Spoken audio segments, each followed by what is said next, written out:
and welcome to another Zoella Book Challenge video. This one is for monster calls. I'm a bit late for this one because if you recall, in the last video I was getting all excited about the Sophie Kinsella one in the book club, and I did get a bit overexcited. I read the Sophie Kinsella like 2 weeks ago, way earlier than I was supposed to. And then I realized that the Sophie Kinsella one, Finding Audrey, is actually the last book of the challenge, and that's the next one. And it was in fact a monster calls, which kind of was random, but at the same time a friend of mine recommended it to me on Goodreads, so I was really excited about reading it. And then we went to the movies and I saw the trailer for the new movie that is gonna come out. So A Monster Call is by Patrick Ness, who you probably know for The Knife of Never Letting Go, and there's another one, The Rest of Us Just Lived Here, I think that is. And this is on an original idea from, so I can't remember, she's so I never know how you pronounce her name. It's actually a book on an original idea of Siobhan Dowd, who was an author as well, and who happened to pass away from cancer before she could write it. So A Monster Call is about a little boy whose mom is sick, and it's about him just dreaming about this monster that comes to him every night and that is telling him stories, and just all his path through life while his mom is getting sicker and sicker.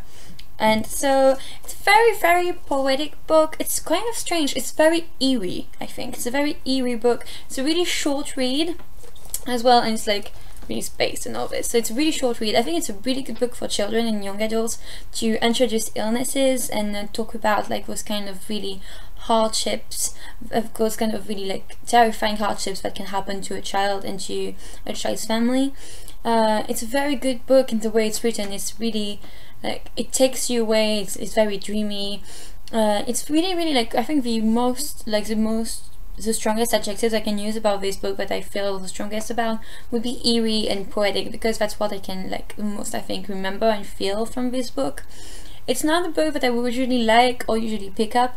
It doesn't like, it feels a bit slow when it comes to the story, and although it does tell you really beautiful story and a heartbreaking one, it's a bit, it's not, maybe the word isn't slow, but it's what comes up to mind. However, it is a very instructive book. It is a very gorgeous story, and it will leave you heartbroken, and like, I think it really will touch you, whoever you are and whatever has happened to you in life, because it's a very relatable book, and it really takes you in the guts, if that makes sense. I think it probably does, like, it's gut-wrenching.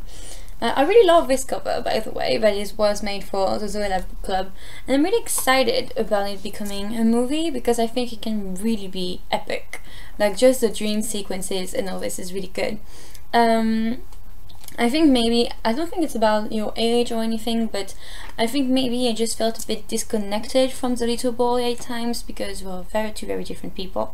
So probably wasn't in the book as much as I expected it to be.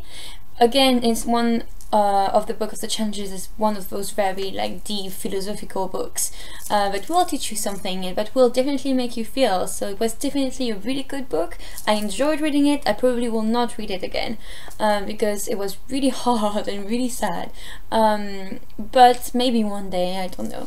I really enjoyed the way it was structured. It will make sense to you when you read it.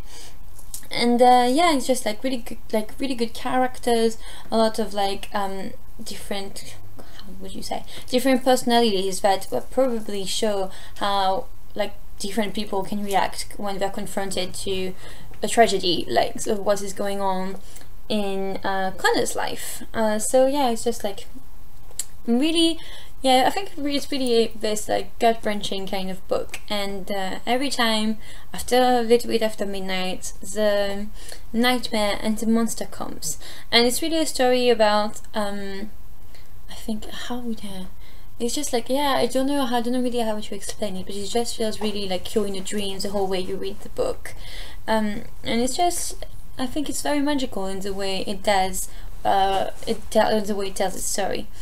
So that was a bit, maybe it's a bit confusing what I'm trying to express, but I think it's also part of what the book is. The book is confusing, and it is really good story, a really good read, and I definitely recommend it in the right frame of mind. I think it's not a book you should pick up around Christmas, but it's still something that I would definitely think a lot of people should read.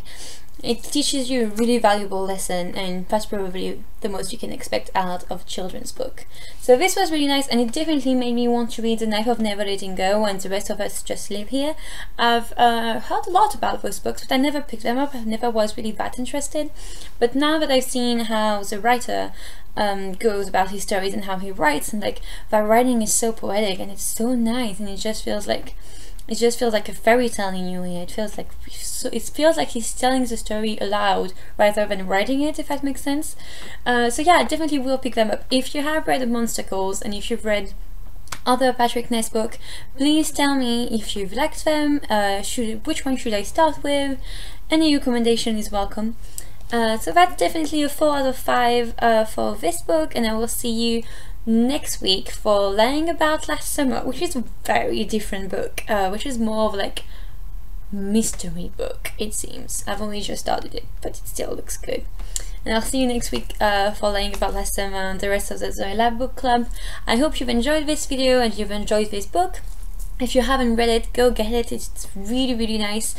And yeah, I guess I will tell you, I think it's in January or February. Whenever the movie comes out, I will probably do a review about it to tell you if it transfers the story well to the screen, because I think it's going to be quite a challenge to make it as gorgeous as it was in the book.